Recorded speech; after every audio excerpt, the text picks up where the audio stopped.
సిద్ధమన్నారా వాక్యం వినడానికి? నువ్వు బయట కూర్చొని వేస్తా అంటావా? ఆవరణలో కూర్చొని కనీసం పరిశుద్ధ స్థానంలో కూడా రాకుండా దేవుడి నామానికి లోపల దేవుడి నామానికి స్తోత్రములు. మరి ఇప్పుడు వచ్చిన మీ అందరికీ ప్రవేశిస్తున్నాములో వందనాలు తెలియజేస్తున్నాను. దేవుడి నామానికి స్తోత్రం. వాక్యం చూస్తున్నామా? వాక్యానికి వెళ్ళబోయే ముందు ఒక ఊళ్ళో తండ్రి కొడుకులు ఉన్నారు. తండ్రి బాగా సంపన్నుడు, బాగా డబ్బు సంపాదించాడు. సంపాదిస్తే కొడుకుని చదివిస్తున్నాడు.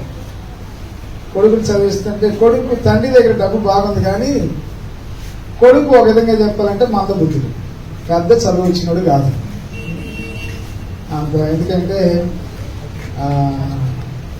మనకు తెలుగులో సాగుతున్నట్టు ఈయన పండితులేం కాదు, ధనవంతుడు. ఈయనకి అన్నీ ఉన్నాయి చదువుకోవడానికి, కానీ చదవగలిగినటువంటి ఆ బుర్రలేదు.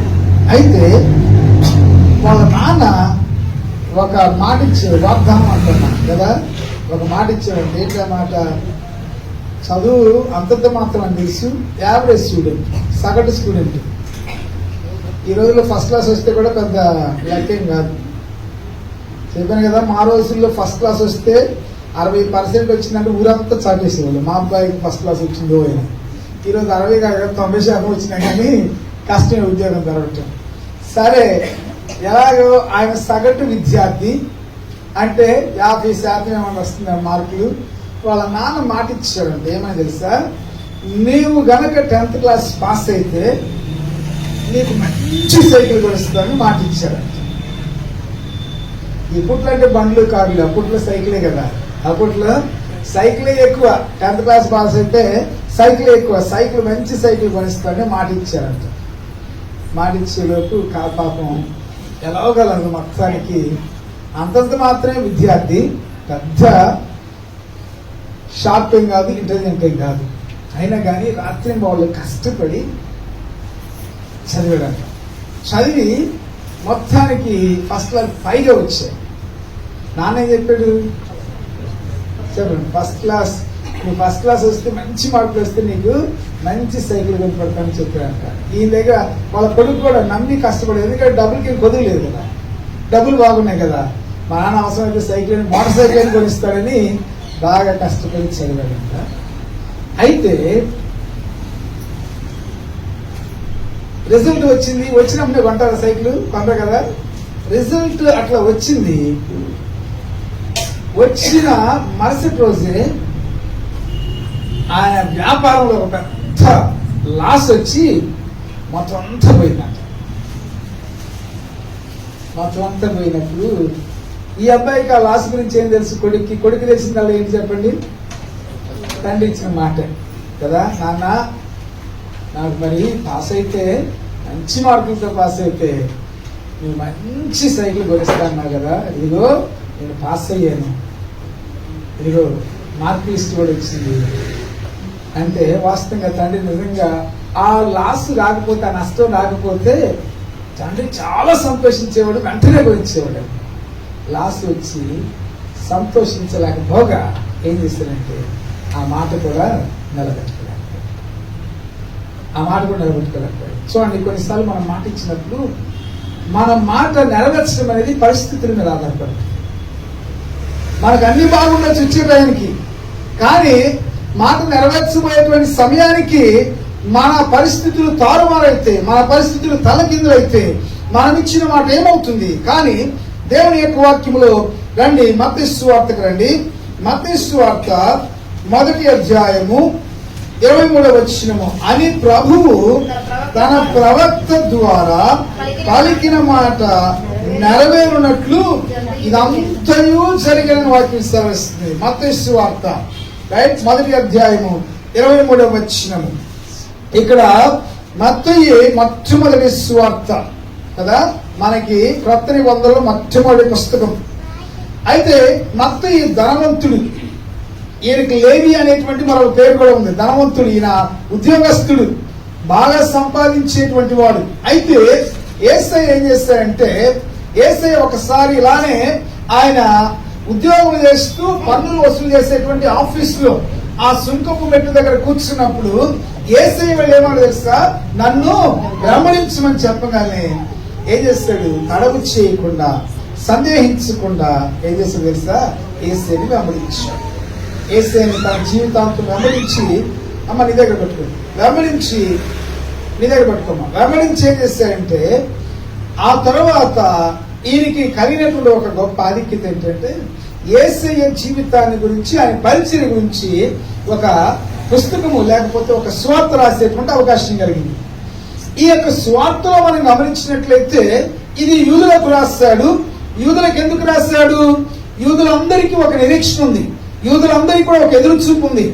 పాత నిబంధనలో ఇదిగో ఒక ఆయన రాబోతున్నాడు అని దేవుడు సెలవిచ్చాడు కనుక వారందరూ ఏం చేస్తారంటే ఆ వాక్యాన్ని నమ్మి, అమ్మ పిల్లల మీద మీరు దృష్టి పెట్టదు, వాక్యాన్ని నమ్మి వారందరూ కూడా ఎదురు చూస్తున్నప్పుడు ఏమైందంటే ఎదురు చూస్తున్నారు. ఆయన వచ్చాడు అనే విషయాన్ని వారికి తెలియచేయడానికి, మీరు ఎవరి కొరకైతే ఎదురు చూస్తున్నారో ఆయన మీ మెస్సయ్య అని చెప్పడానికి ఈ యొక్క మత్తయి సువార్తను రాశారు కదా. మత్తయి సువార్తలో ఎక్కువ కనబడేటువంటి మాట తెలుసా, నెరవేరేను అనేటువంటి మాట. అంటే అర్థం ఏంటి, ఇక్కడ వాక్య సత్యత, వాక్యం యొక్క అమోఘత, అంటే దేవుని యొక్క వాక్యమైనటువంటి జీవ గ్రంథంలో పాత నిబంధనలో ఇదిగో ఈయన రాబోతున్నటువంటి యేసుని గురించి రాస్తాడు. అంటే పాత నిబంధనలో దేవుడు చెప్పాడు, మరి వాక్యంలో మీరు గమనించినట్లయితే దేవుడు ఏమైతే తన ప్రవక్తల నోట ఉంచాడో, తన ప్రవక్తల ద్వారా ఏమైతే పలికాడో అది ఖచ్చితంగా నెరవేరింది. అందుకనే కొన్నిసార్లు మనుషులుగా మనం మాటిచ్చినప్పుడు ఆ మాట నిలబెట్టుకోలేము, పరిస్థితుల మీద ఆధారపడదు. దాన్ని దేవుడు మాటిస్తే పరిస్థితులు అలానే ఉండనివ్వండి కదా. ఇప్పుడు ఈ యొక్క యేసయ్య పుట్టే నాటికి ఎవరున్నారు చెప్పండి? యూదులకు వ్యతిరేకమైన ప్రభుత్వం ఉందా, అనుకూలమైన ప్రభుత్వం ఉందా? వ్యతిరేకమైన ప్రభుత్వం ఉంది. కానీ చూడండి, పరిస్థితుల మీద ఆధారపడి ఉండదు, ఎలా ఉంది అనే పని. కానీ దేవుడు మాట ఇస్తే అది ఖచ్చితంగా నెరవేరుతుంది. అందుకనే మరియా గబ్రియేలుతో ఒక మాట అంటది కదా, దేవుడు చెప్పిన ఏ మాట అయినను నిరర్థకము కానదు. మరి దినమున మనం ఏం చూడబోతున్నాం? ఈ యొక్క లేఖనములో యేసయ్య గురించి, మత్తయి సువార్తలో యేసయ్య పుట్టుక గురించి, యేసయ్య జననాన్ని గురించి ముగ్గురు ప్రవక్తలు చెప్పారు, చాలా మంది చెప్పారు. ఆ ముగ్గురు ప్రవక్తలు చెప్పినటువంటి మాటలు మనం గమనిస్తాం. ఇది యూదుల సువార్త. ఈయన ఉద్దేశం ఏంటంటే యేసు క్రీస్తు మీరు ఎదురు చూస్తున్నటువంటి మెస్సయ్య. ఇంకోటి ఏంటి చెప్పండి? ఇంకోటి ఏంటి సుమలత? ఇంకోటి ఏంటి? నేను మీ పేరు పిలిచానంటే మీరు ఇక్కడ లేరండి, అది గుర్తుపెట్టుకోండి. ఇంకోటి ఏంటి? యేసు క్రీస్తు లోకరక్షకుడు అని తెలియచేయటం. ఆయన యూదుల మెస్సయ్య కాదు, ఆయన లోకరక్షకుడు అనే విషయాన్ని వారికి గుర్తు చేయటానికి ఇక్కడ ఈ యొక్క సువార్తను రాశాడు. అయితే చూడండి, ఒక మాట ఏమనుంది? మొట్టమొదటిగా 23వ వచనము, 22వ వచనము, ఇదిగో కన్యక గర్భవతి అయి కుమారుని కనును, ఆయనకు ఇమ్మానుయేలు పేరు పెట్టుదువు అని ప్రభువు తన ప్రవక్త ద్వారా ఎవరు మాట్లాడారంట? చూడండి, ప్రవక్తలు నీలాగా నాలాగా మనుషులే, కానీ అక్కడ ఏమనుంది? ప్రభువు. ఆ ప్రవక్త ద్వారా పలికించిన వాడు ఎవరు? దేవుడు. వారి స్వంత మాటలు కాదు. ప్రవచనం అంటే అసలు అర్థం ఏంటి? చాలా మంది ప్రవచనం అంటే ఏమనుకుంటారంటే, ఒక అర్థం ఏంటంటే ప్రవచనం అనగా ఏమనుకుంటాం, నా భవిష్యత్తు గురించి ఏదో చెప్పబోతున్నాడు అని అనుకుంటా కదా, అంతనే కదా. ప్రవచనం అంటే అసలు అర్థం ఏంటంటే దైవ ప్రేరితమైన వాక్కును ప్రకటించడం, దైవావేశంతో కలిగినటువంటి వాక్యాన్ని తెలియచేయటం. దైవ ప్రేరితం అంటే దేవుని యొక్క మనసు నుండి వచ్చింది. ఇక్కడ మత్తయి రాసేటప్పుడు కూడా చాలా చక్కగా రాశారు. ఏంటంటే ప్రభువు తన ప్రవక్త ద్వారా పలికిన మాట నెరవేరు కదా. యేసయ్యమంటాడు, ఆకాశము భూమియు, చెప్పండి, ఆకాశము భూమి గతించును గాని. మరి ఈ ప్రవచనం చెప్పింది ఎవరు? ఎవరు చెప్పండి? ప్రశ్న అడిగాను లేదు, ఇప్పుడే ఉన్నారు కానీ ఎవరు చెప్పండి? ఎవరు? ఎవరు చెప్పారు? యెషయా అనేటువంటి భక్తుడు, ప్రవక్త. యెషయా 7:14 ఉంది కదా, చదవండి ఒకసారి, గుర్తు చేస్తాను. తప్పు అది కాదు, మీరు ఎప్పుడైనా 7:4. భద్రమసుని నిర్మలించును పొగరాల్చున్న ఈ 7:14. కాబట్టి ప్రభు తార యొక్క సూచన మీకు చూపును. ఆలకించుడి, కన్యక గర్భవతి అయి అతనికి ఇమ్మానుయేలు. ఇదిగో ఈ యొక్క ప్రవచనము చెప్పింది ఎవరు? యెషయా. ఎప్పుడు చెప్పాడు? చెప్పండి. యెషయా యేసయ్య పుట్టక మునుపు 700 సంవత్సరాల క్రితం చెప్పాడు కదా. 700 సంవత్సరాలు మనకు గుర్తుండదా? చెప్పిన ఆయన చచ్చిపోయాడు, రైట్ కదా, చెప్పిన ఆయన చచ్చిపోయాడు. ఆ పుస్తకం కూడా చాలా మంది మర్చిపోయి ఉంటారు. కానీ ఇక్కడ ఉన్నటువంటి గొప్పతనం ఏంటంటే, ఇక్కడ ఉన్నటువంటి ప్రత్యేకత ఏంటంటే, అది చెప్పిన ప్రవక్త చనిపోయాడు కానీ దాన్ని చెప్పించిన వాడు దేవుడు. అంటే దేవుని మాట కూడా లేదు. దేవుని యొక్క మాట నెరవేర్చబడేంత వరకు అది తప్పకుండా ఏ మాట అయితే దేవుడు తన దాసుల ద్వారా, తన ప్రవక్త ద్వారా చెప్పాడో ఆ మాట ఖచ్చితంగా నెరవేరుతుంది. 700 సంవత్సరాలు ఎంత కరెక్ట్ గా చెప్పేది సార్. ఇదిగో కన్యక గర్భవతి కుమారుడు. యెషయాకి ఏమన్నా తెలుసా? 700 సంవత్సరాలు నేను చచ్చిపోయిన తర్వాత ఏం జరుగుతుందని యెషయాకి తెలుసా? తెలియదు. కానీ యెషయా నుంచి, యెషయా నోటి ద్వారా పలికించిన వాడు దేవుడు. అందుకని ఆ మాట ఖచ్చితంగా నెరవేర్చబడింది. ఇంకొక విషయం గమనించినట్లయితే, యెషయాని ఏమంటారంటే యేసుక్రీస్తు ప్రవక్త, లేకపోతే పాత నిబంధన ఏమంటారంటే ఆయన పాత నిబంధన స్వార్థికుడు అంటారు. ఆయన అంతా కూడా యేసే గురించి రాస్తాడు. అయితే ఇక్కడ నేను చెప్పాలనుకున్న విషయం ఏంటంటే, ఏమని చెప్పాడు?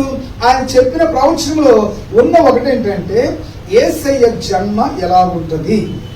యేసయ్య జన్మ అందరిలాగా ఉండదు. లేకపోతే భార్యాభర్తల సంయోగం ద్వారా యేసుక్రీస్తు పుట్టడు. కానీ యేసు ఎలా పుడతాడు తెలుసా? పరిశుద్ధాత్మ వలన ఆయన ఒక కన్యకు పుడతాడు అనే విషయాన్ని ముందుగానే చెప్పాడు. కన్యక గర్భము ధరించి కుమారుని కనును. ఎంత అసలు ఎంత ఖచ్చితంగా అదే వాక్యములు ఉన్నటువంటి ఖచ్చితత్వం. ఈ క్వశ్చన్ తెలుసు. పాత నిబంధనలో ఉన్నటువంటి మొత్తము 100% ప్రవచనాలలో ఇప్పటి వరకు 75% నెరవేర్చబడ్డది. ఇంకా నెరవేర్చబడవలసినవి ఏంటి? యేసుక్రీస్తు యొక్క రెండవ రాకడ గురించి. అక్కడే మనకు అర్థమైపోతుంది. 100%లో 70% అది నెరవేర్చబడి అంటే అర్థం ఏంటి? అది ఖచ్చితంగా నమ్మదగినది. ఇంకా నెరవేర్చబడవలసిన భవిష్యత్తులో ఉన్నవి, అవి కూడా ఖచ్చితంగా నెరవేర్చబడతాయి. అంటే బైబిల్ ఎంత సత్యమైందో మీరు గమనించాలి. వాక్యము ఎంత నమ్మదగినదో మీరు ఒకసారి ఆలోచించండి. ఆకాశము భూమి గతించిపోతే అంటే ఇప్పుడు చూడండి, చెప్పిన ఆయన గతించిపోయాడు, చనిపోయాడు. చెప్పిన ఆయన చెప్పాడు, చనిపోయాడు. తన మాట నెరవేర్చబడుతుందో లేదో కూడా తనకు తెలియదు. కానీ ఆయన ఏం చేసేది తెలుసా? ఒకవేళ తన సొంత మాట అయితే, తన సొంత ఆలోచన ప్రకారం చెప్పినట్లయితే అది ఖచ్చితంగా నెరవేర్చబడేది కాదేమో. కానీ అతడు ప్రభువు ద్వారా పలికాడు. దేవుడు వచ్చి, ఇదిగో యెషయా నీవు ఈ మాట చెప్పు, 700 సంవత్సరాల తర్వాత ఒక కన్యకుంటుంది, మరియా అనే పేరైతే లేదు కానీ ఒక కన్యక ద్వారా మెస్సయ్య పుడతాడు, లోకరక్షకుడు పుడతాడు అనే విషయాన్ని చెప్పమని దేవుడు ప్రేరేపించినప్పుడు ఆయన చెబితే ఆ వాక్యం నెరవేర్చబడింది. ఇది అందుకనే మనం చదివేటువంటి దేవుని యొక్క వాక్యం, మన ముందున్నటువంటి బైబిల్ ఇదేంటంటే మానవులు రాసినా గానీ దేవుని చేత ప్రేరేపించబడి రాస్తారు. అందుకనే హల్లెలూయా హల్లెలూయా. చాలా మంది చాలా విషయాలు రాయొచ్చు, నేను కూడా చాలా విషయాలు రాయొచ్చు, చాలా మాటలు చెప్పవచ్చు. అని నెరవేరబడతాయా? నెరవేర్చబడు. కానీ ఈ మాటలు ఇప్పుడు మనం చూసేటువంటి మాటలు దేవుని యొక్క నోట నుండి వచ్చినాయి కాబట్టి అవి ఖచ్చితంగా నెరవేర్చబడతాయి. ఇక్కడ ఏమని చెప్పాడంటే, నువ్వు ఇలాగ పుట్టబోతున్నాడు. మీరు ఎదురు చూసేటువంటి మెస్సయ్య ఎలాగ పుడతాడు? మామూలుగా పుట్టుడు, మన అందరిలాగా పుట్టుడు, మనకి భిన్నంగా పుడతాడు. ఎందుకంటే ఆయన దేవుడు, ఆయన మానవుడు. కానీ ఆయన వచ్చేది ఎందుకు వస్తున్నాడు? మనుషుల యొక్క పాపాలకు విమోచన, అదేవిధంగా మనుషుల యొక్క పాపాలకు విముక్తిని కల్పించడానికి వస్తున్నాడు. కాబట్టి ఆయన మన అందరిలాగా పుడితే ఆయన జన్మకి పుట్టకి మన పుట్టికి ఏం తేడా ఉంటుంది చెప్పండి? అలాగే చెప్పండి. ఇప్పుడు మన అందరిలాగా పుట్టాడు అనుకోండి, ఆయన తల్లిదండ్రుల ద్వారా పుట్టినప్పుడు ఆయన పాప అవుతాడు, రైట్? ఆయనకి మనకి ఎలాంటి తేడా ఉండదు. కనుక ఆయన ఎలాగ పుట్టాలంటే, ఎలాగ పుట్టబోతున్నాడంటే, ఆయన కన్యక అంటే ఎలాంటి పాపం ఎరిగినటువంటి ఒక స్త్రీ. కన్యక అంటే పరిశుద్ధతకి, పవిత్రతకి సూచన. మరి అలాంటి స్త్రీ గర్భం నుండి యేసే రాబోతున్నాడు అనేటువంటి విషయాన్ని ఇక్కడ వాస్తవంగా చెప్పాడు. యెషయా చెప్పినప్పుడు ఈ ప్రవచనంలో ఉన్నటువంటి ప్రత్యేకత ఏంటంటే, యేసయ్య ఎక్కడ ఎవరికి పుడతాడు? కన్యకగా పుడతాడు. అంటే ఆయన పుట్టుక ఎలాంటిది? పరిశుద్ధమైనది. ఆయన పుట్టుక పాపరహితమైంది అనే విషయాన్ని చెప్పాడు. చెప్పడమే కదా, ఏమని చెప్పండి, అది నెరవేరింది చెప్పండి. హల్లెలూయా, హల్లెలూయా. అది దేవుని వాక్యంలో ప్రత్యేకత. ఇందాక చెప్పాను కదా, వాళ్ళ నాన్నగారు పాపం ఇద్దాం అనుకున్నాడు, డబ్బులు ఉన్నాయి కాబట్టి నా కొడుకు బాస్ అయితే ఒకవేళ భవిష్యత్తు నాన్నగారు అనుకుని ఉంటాడు, సైకిలే కాదు అవసరమైతే మోటార్ సైకిల్ కూడా కొనేస్తాను, నా దగ్గర అంత డబ్బులు ఉన్నాయి కదా అనుకున్నాడు. కానీ ఏ రోజు ఎలా జరుగుతుందో తనకు తెలియదు. తన మాట దేవుని యొక్క నోటి నుండి వచ్చింది కాదు. కానీ ఆ మాట ఆయన పరిస్థితులను బట్టి మాట తప్పాడు. కానీ ఈ లోక పరిస్థితులు ఎలా ఉన్నా కానీ దేవుని యొక్క నోటి నుండి వచ్చినటువంటి ప్రవచనం అనేది ఖచ్చితంగా నెరవేర్చబడుతుంది. హల్లెలూయా. ఒకటి యెషయా ఎవరికి ఏం చెప్పాడు? యేసు ఎవరికి పుడతాడు అనే విషయం చెప్పాడు. తర్వాత మనం కిందకు వచ్చినట్లయితే దేవుని యొక్క వాక్యంలో 2వ అధ్యాయం 5వ వచనం చదవండి. 2వ అధ్యాయం 5వ వచనం. అందుకు వారు యూదా బెత్లెహేములోనే ఎలైనగా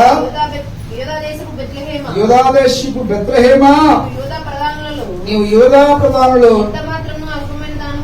ఎంత మాత్రము అల్పమైన దానవు కావు, ఇశ్రాయేలును నా ప్రజలను పరిపాలించు అధిపతి నీలోని వచ్చినని.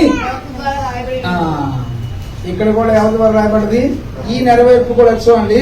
ఎవరి ద్వారా రాయబడదంట? ప్రవక్త. ఎవరి ప్రవక్త? మీకా ప్రవక్త కదా, మీకా ప్రవక్త.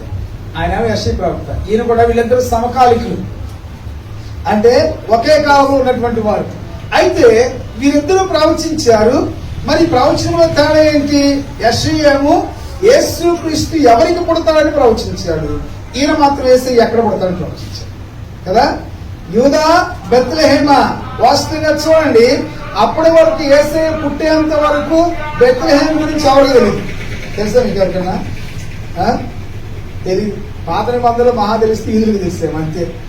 అది కుగ్రామం. ఇక అక్కడ యూదులు కూడా ఎందుకు తెలుసు అంటే, వాళ్ళను పరిపాలించిన అతి ప్రాముఖ్యమైనటువంటి రాజు దావీదు అక్కడ పుట్టాడు కాబట్టి దానికి అంత మాత్రము ఏంటి పేరు వచ్చింది. మరి అసలు బెత్లెహేము యావత్ లోకానికి తెలియడానికి గల కారణం ఏంటంటే, ఇది యేసయ్య పుట్టాడు కదా. ఆ బెత్లెహేములో యేసయ్య పుట్టాడు. బెత్లెహేం అంటే అర్థం ఏంటి?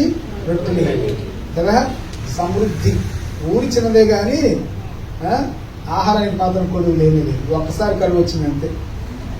కరువు కూడా ఎందుకు వచ్చిందంటే, రూతుని తీసుకురావడానికి తీసుకొచ్చింది కరువు. కరువు రావడానికి గల కారణం అంటున్నారు అందరూ. కొన్నిసార్లు కొన్ని పరిస్థితులు మనం జీవితంలో ఎందుకు అనుమతిస్తారంటే, దేవుడిని తన వైపు తిప్పుకోవడానికి. అంతే. అది అనారోగ్యం కావచ్చు, లేకపోతే బలహీనత కావచ్చు, కొన్నిసార్లు వైఫల్యం కావచ్చు. ఇవన్నీ దేవుడు ఎందుకు అనుమతిస్తాడు మీరు అనుకోవచ్చు.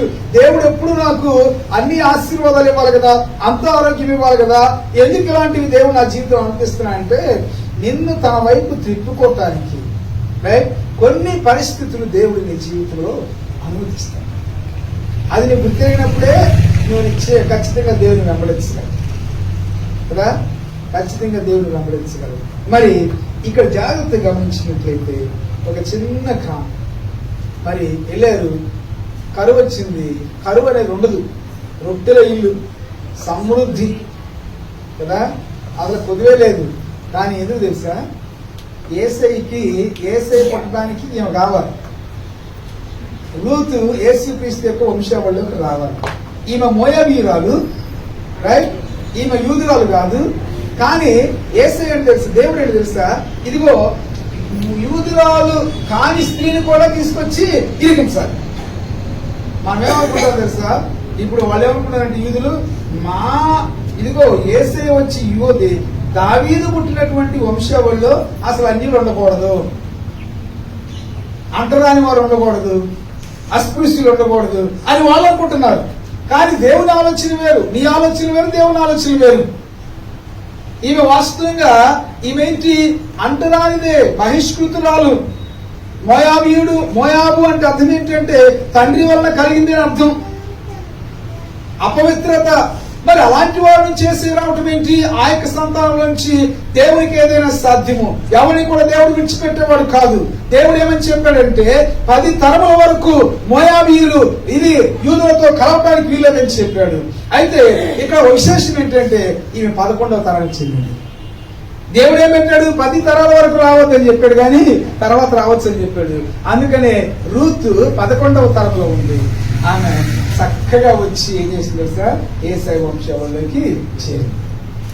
నేనేం చెప్తున్నాను, కొన్ని మన జీవితంలో దేవుడు ఇటువంటి కరువులు కానీ, అనారోగ్యాలు కానీ, లేకపోతే నీవు అనుకోని పరిస్థితులు దేవుడు అనుమతించడానికి గల కారణం ఏంటంటే నిన్ను తన వైపు త్రిప్పుకోవడానికి, రెండవదిగా నీ జీవితంలో ఒక గొప్ప అద్భుతం చేయడానికి దేవుడు అలా చేస్తున్నాడు. కానీ దేవుడు నీకు వ్యతిరేకం కాదు, నీ పట్ల ఆయనకి ఎలాంటి కోపం లేదు. ఆ విషయం గుర్తుపెట్టుకోవాలి. సరే, మరి ఈ బెత్లెహేములో యేసై పుడతాడని ఎవరు తెలుసా? ఇదిగో ఈ మీకా రాశారు. వీళ్ళిద్దరు సమకాలికులు, 8వ శతాబ్దం ప్రవక్తలు. మీకా కాలంలో చాలా అన్యాయం, అక్రమం జరుగుతూ ఉంది. కానీ ఈ మీకా ఏమని చెప్పారు తెలుసా? మళ్ళా ఈయన చెప్పిన మాట కూడా ఒకే కాలంలో ఉన్నటువంటి వ్యక్తులు, ఒకరేమో ఎవరికి పుడతాడు యేసై అని చెప్పారు, ఇంకొకరేమో చెప్పండి ఎక్కడ పుడతాడు అని చెప్పిన ఈ 2 ప్రవచనాలు వీళ్ళు చనిపోయినా కానీ 700 సంవత్సరాలు దాటిపోయినా కానీ ఏమని చెప్పండి? నెరవేర్చుకోండి. మరి యేసై ఎక్కడ పుట్టాడు చెప్పండి? యేసై ఎక్కడ పుట్టాడు? ఎక్కడి నుంచో వచ్చాడు కదా, కైసర్ ఔగస్తు. మీరు జాగ్రత్తగా గమనించండి. ఈ జనాభా లెక్కలన్నీ అదిగో మీరు రోమ ప్రభుత్వానికి వెళ్తే ఇవన్నీ ఉంటాయి. ఇప్పుడు మన జనాభా లెక్కలు ఎలా ఉంటాయో, మన తండ్రులు, మన తాతలు, మన ముత్తాతల పేర్లు భారతదేశపు జనగణన లేకపోతే ఆ లెక్కలు ఎలా ఉంటాయో వాళ్ళ పేర్లు కూడా ఉంటాయి. ఈ రాజు కైసర్ ఔగస్తు అనేటువంటి రాజు రోమాను పరిపాలించిన వాళ్ళు ఒకడు ఉన్నాడని వాళ్ళ చరిత్రలో ఉంది. ఇది చరిత్ర, ఇదేదో పుక్కిడి పురాణం కాదు, బైబిల్ పుక్కిడి పురాణం కాదు, చరిత్ర. రెండవది, ఆ చరిత్రలో ఈ వ్యక్తులు దేవుని చేత ప్రేరేపించబడినటువంటి ఈ వ్యక్తులు రాసిన మాటలన్నీ కూడా అక్షరాల నెరవేరినాయి. ఏమని నెరవేరింది? బెత్లెహేములో పుడతాడు. మరి ఎక్కడ పుట్టాడు? లేకపోతే పక్కన యెరూషలేములో పుట్టాడు. యెరూషలేం పెద్దది కదా, మరి యెరూషలేంలో పుట్టచ్చుగా లేదు. దేవుడు తన ప్రవక్తలను చెప్పించాడు. యెరూషలేం పెద్దది కావచ్చు, కానీ యేసై పుట్టాల్సింది బెత్లెహేము. ఆ బెత్లెహేములో పుట్టాలని నిర్ణయించాను. నేను నిర్ణయించింది నా ప్రవక్త ద్వారా నేను తెలియజేశాను. ఇక రెండవదిగా ఏంటంటే ఈ ప్రవచనము కూడా నెరవేరింది. అంటే నేను ఈ దినమని చెప్పాలనుకునేది తెలుసా? దేవుని వాక్యం ఎంత సత్యమైనది. దేవుని వాక్యము చూడండి, మీరు నమ్మినప్పుడు, ఇది సత్యమని మీరు నమ్మినప్పుడు అది మీ జీవితాలను కూడా జీవిస్తుంది, ఆశీర్వదిస్తుంది. అందుకనే దేవుని యొక్క వాక్యాన్ని మనం నమ్మేటప్పుడు ఎలాంటి అవిశ్వాసం కానీ అపనమ్మకం కానీ ఉండకుండా చూడాలి. వాక్యం ఏమని సెలవిస్తుంది? అబ్రహాము దేవుని నమ్మెను, అది అతనికి నీతిగా ఎంచబడింది. ఇది దేవుని మాట కాబట్టి అది నిరర్థకము కానే కాదు. ఇద్దరు చెప్పిన మాటలు నెరవేరు.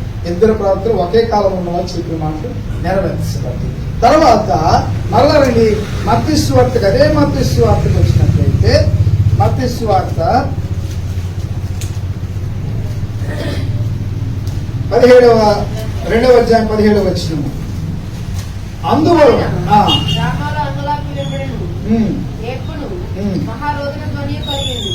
రాహేలు తన పిల్లల విషయమై ఏడ్చువాడు లేనందున ఓదార్పు పొందనలపై ఉండెను అని ప్రవక్త ఇర్మియా ద్వారా చెప్పబడిన వాక్యం నెరవేరింది. ఇదిగో చూడండి, ఈయన కూడా చెప్పాడు. అంటే యేసయ్య కాలంలో ఏ రాజు ఉంటాడు, రాజు చేయబోయేది ఏంటనే చెప్పాడు ఈయన.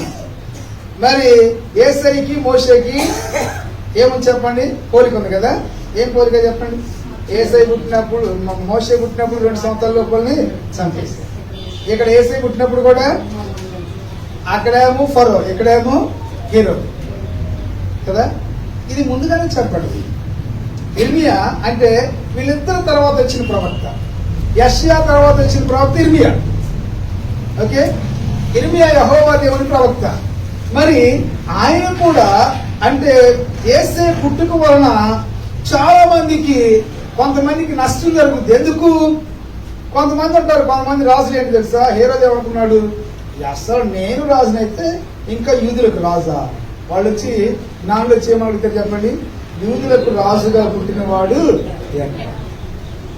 రాజు అనుకున్నారు కాబట్టి ఖచ్చితంగా అంతఃపురంలో పడతాడని వాళ్ళు అనుకుని అక్కడికి వెళ్ళారు. వీళ్ళకి నక్షత్రం వీళ్ళకి దారి చూపుతున్నా కానీ దారి తప్పారు కదా. మనకి ఇదిగో దేవుని వాక్యం అనేది దిక్చూచి ఉన్నా కానీ మనం దారి తప్పుతూనే ఉంటాం. ఇది మనకి దిక్చూచి కదా. దిక్చూచి అంటే తెలుసు కదా, నడిపించేది. మరి ఇది ఉన్నప్పుడు మనం తప్పిపోతున్నాం. వాళ్ళు తారం చూసి పాపం దగ్గరగా వెళ్ళారు కానీ దగ్గరికి వెళ్ళిన తర్వాత తప్పిపోయారు. ఇప్పుడు తప్పిపోయినందుకు వాళ్ళు చూడండి ఎంత నష్టం జరిగిందో. ఈ నష్టాన్ని గురించి కూడా ముందుగానే రాశాడు. ఈ నష్టం జరుగుతుంది. యేసుక్రీస్తు పుట్టినప్పుడు ఒక రాజు ఏం చేస్తాడంటే, హేరోదు అనేటువంటి రాజు నేను తప్ప వేరొక రాజు ఉండకూడదు అనేటువంటి అహంకారంతో రాజు పుట్టాడనే వార్త తెలిసినప్పుడు ఏం చేస్తాడంటే, అనేక మంది అభము శుభము తెలియని అమాయక పిల్లలను చంపుతాడు. అందుకని రామాలో ఏముంటుందంట, అంగల తల్లిదండ్రులు, రైట్, తోబుట్టువులు ఎంతగా పసికందులు అభంశుభం తెలియదు వాళ్ళకి, అమాయకులు 2 సంవత్సరాలకు వారు చంపబడ్డప్పుడు ఎంత రోదన, ఎంత ఏడ్పు. ఇదిగో అది కూడా ఉంటుందని ఏం చేశాడు తెలుసా, మరొక ప్రవక్త ఎర్మియా ప్రవక్త ఏం చేశాడు, ఆయన సెలవిచ్చినట్టు వాక్యం చూస్తున్నాం.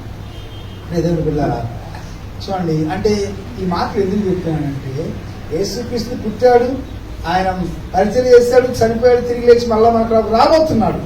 కానీ ఈ యొక్క మనము దేన్నైతే పరిశుద్ధమైనటువంటి గ్రంథముగా చూస్తున్నామో, దేన్నైతే మనం నమ్ముతున్నామో, ఇది సత్యమని మరొకసారి నిరూపించడానికి ఈ మాటలు చెప్తున్నాను. నేను ముందుగా నిరూపించబడది, కానీ కొన్నిసార్లు నిరూపించబడ్డాయి అన్నదానికి ఇవి ఆధారాలు. కానీ మనకు మాత్రం ఎక్కడో ఒక చోట ఏమో చెప్పండి, అవిశ్వాసం అపనమ్మకం కదా. అవిశ్వాసం అపనమ్మకం మనకి తప్పకుండా మన విశ్వాసులుగా ఉండాలి. ఎవరితో అన్నాడు యేసయ్య? ఎవరితో అన్నాడు చెప్పండి? ఎవరితో అన్నాడు? సాయి శిష్యులతో. ఏ శిష్యులతో? తోమాతో అంటాడు కదా. తోమా అంటాడు, ఈ 10 మంది వచ్చి మేము వేసేం చూసాము, వేసే తిరిగి లేచాడు, మేము వేసేం చూసామంటే అప్పుడు ఆయన లేడు. ఈయనేమంటే నమ్మాలి కదా. 10 మంది చెప్పే సాక్ష్యం బలంగా ఉంటుందని చెప్పారు. ఇప్పుడు నేను అక్కడ చెప్తే మీరు నమ్మకపోవచ్చు, ఒకవేళ నేను భాషగా చెప్పినా నమ్మకపోవచ్చు. బైబిల్ ప్రకారం తెలుసా, 2-3 సాక్షులు నోట ఏ మాట అయినా స్థిరపరచబడుతుంది. మరి ఇప్పుడు ఎంతమంది చెప్పారు? 2-3 నాతో 10 మంది చెప్పారు. నమ్మాలేదా? నమ్మలా ఈ మనిషి. లేదు ఇదేదో కొత్తగా కనుకున్నట్టు, ఈయనేదో ప్రత్యేకమైన వాళ్ళు ఏమో తెలుసా, నేను ఆయన చూచి ఆయన చేతుల్లో నా గాయాలు నా చేయి పెడితేనే నేను కదా. మరి వేస్తే పునరుత్థానం వేస్తే 10 మందికి కనపడడానికి చాలే, తోమాకు ఒక్కడే కనపడాలి నేను అవసరమా అనుకున్నాడా? అదే వేసేవాళ్ళు గొప్పతనం.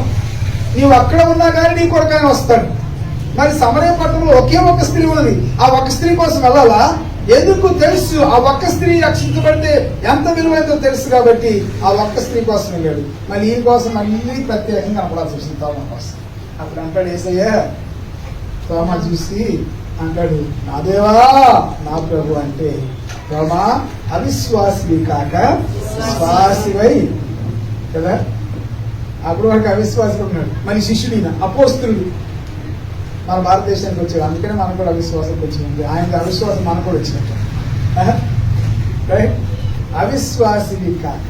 తోమా క్రీస్తు శకం 52వ సంవత్సరంలో భారతదేశానికి వచ్చాడు శిష్యుడు. జాగ్రత్తగా గమనించండి, భారతదేశం పట్ల దేవుని యొక్క ఉద్దేశం ఉన్నతమైన. అమెరికాకి శిష్యులు వెళ్ళ, ఇంగ్లాండ్కి శిష్యులు వెళ్ళ. ఆయన శిష్యుల్లో 12 మంది తర్వాత మత్తయి వచ్చి చేరాడు కదా. ఎవరు వెళ్ళ, మన దేశానికి వచ్చాడు. అంటే మన దేశాన్ని దేవుడు ఎంతగా ప్రేమిస్తాడో ఆలోచించండి. అంతకుముందు చెప్పాను కదా, బైబిల్ అమెరికా పేరు లేదు. హిందూ దేశంలో 2 సార్లు ఉంది ఎస్తేరు పుస్తకంలో. అంటే దేవునికి మన దేశం పట్ల మన పట్ల ఎంత శ్రద్ధ ఆలోచించాలి. మరి ఆయన వచ్చి 20 సంవత్సరాలు పరిచయం చేసి చైనా దేశానికి వెళ్ళేటువంటి చరిత్ర తెలియజేస్తుంది. చైనా కూడా వెళ్ళొచ్చాడు. చైనా అంటే చైనా దేశం. వచ్చి మళ్ళా భారతదేశానికి వచ్చి 72వ సంవత్సరంలో ఆయన ప్రార్థన చేసుకుంటుంటే కొంతమంది ఆయన పొడిచి చంపారు. అత సాక్షి ఆయనతో అంటాడు, అవిశ్వాసి కాక విశ్వాసమై కదా. ఇది 3వ మాట నెరవేరిందా లేదు చెప్పండి. దేని గురించి? ఒకటేమో ఎవరికి పుడతాడనేది, రెండవది ఎక్కడ పుడతాడనేది, మూడవది ఏం జరుగుతుంది ఆయన గురించి. ఏం జరుగుతుంది? ఒక నరమేధం జరుగుతుంది, పిల్లలు చనిపోతారు, శిశు హత్యలు జరుగుతుంది అనే విషయాన్ని ముందుగానే రామాలో అంగలార్పు మరి ఇర్మియా ప్రవక్త ద్వారా తెలియచేయబడింది. ఇక చివరికి చెప్పి నేను ముగిస్తాను. దేవుని యొక్క వాక్యం అంత సత్యమైంది. క్రిందకు రండి. క్రిందకు వచ్చినట్లయితే 23వ వచనం, అయితే ఆర్కిలాయు తన తండ్రిని ఏ రోజునకు ప్రతిగా యూదయ దేశం నేర్చుకున్నాడని విని అక్కడికి వెరచి స్వప్నమందు దేవుని చేత బోధింపబడిన వాడై గలిలయ ప్రాంతంలోకి వెళ్ళి నజరేతు ఊరికి వచ్చి అక్కడ కాపురముండెను.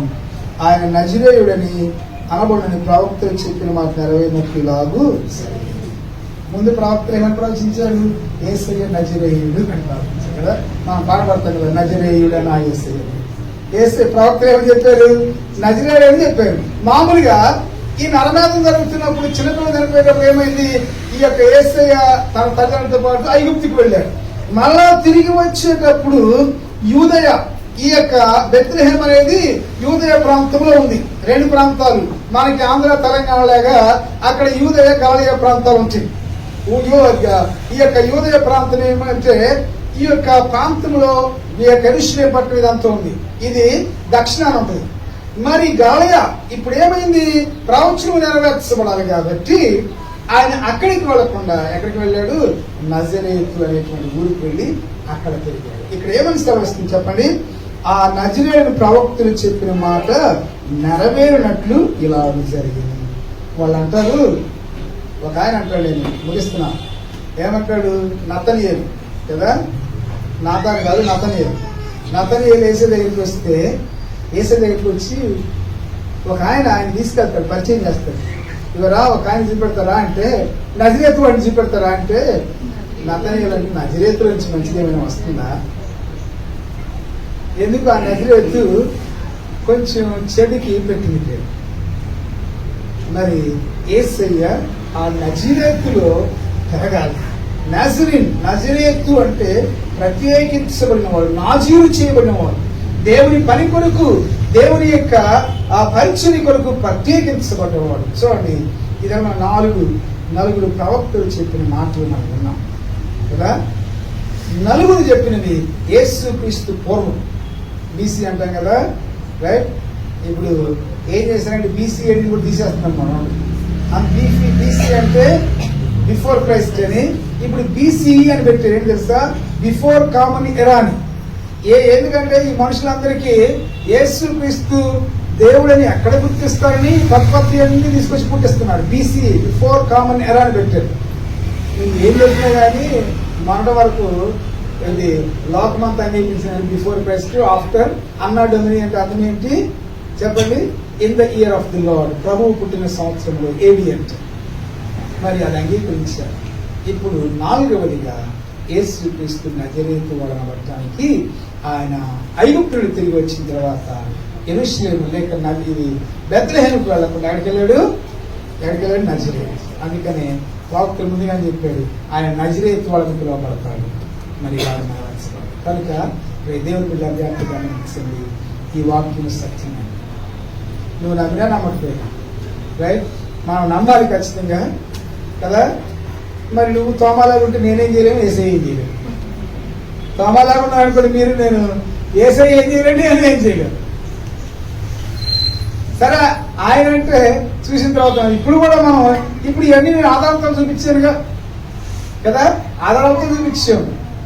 ఒకవేళ నీకు ఇంకా చరిత్రాధారాలు కావాలంటే వెళ్ళండి రోమపట్నానికి వెళ్ళి ఎప్పుడు ఏసై పుట్టినప్పుడు ఆ కైసరావుకి వస్తున్నటువంటి రికార్డులను తీయమనండి, మీకు ఖచ్చితంగా కనపడదు. కనుక దేవుని యొక్క వాక్యం సత్యమైనది. యేసు క్రీస్తు చాలా మంది ఏమంటారంటే ఆయన పుట్టాడు లేదంటాడు, ఈయన చారిత్రక పురుషుడు యేసయ్య. ఆయన మనుషుడిగా చరిత్రలోకి వచ్చాడు. ఆయన వచ్చిన తర్వాత చరిత్ర రెండుగా విడిపోయింది. BC క్రీస్తు పూర్వము, క్రీస్తు శకం. కొంతమంది అంగీకరించకపోయినా కానీ అది వాస్తవం. దేవుడు బైబిల్ మాటలు వాస్తవం, ప్రవక్తలు చెప్పిన మాటలు వాస్తవం, యేసేపులో కరెక్ట్ రావటం వాస్తవం. ఇవన్నీ సత్యాలు. కనుక దేవుని యొక్క వాక్యాన్ని మనం నమ్ముదాం. ఆయన వాక్యం మనం విశ్వసించి మనము ఆయనలో ఇంకా బలపడుతూ ఆయన వాక్యం ద్వారా బలము పొందొచ్చు. అనుమానము, అవిశ్వాసం లేకుండా దేవుడి మీద నుంచి ముందుకు సాగుదాము. మరి అట్టి కృప పరిశుద్ధాత్మ దేవుడు ఉదయకాల సమయంలో మనందరికీ దయచేయగాక.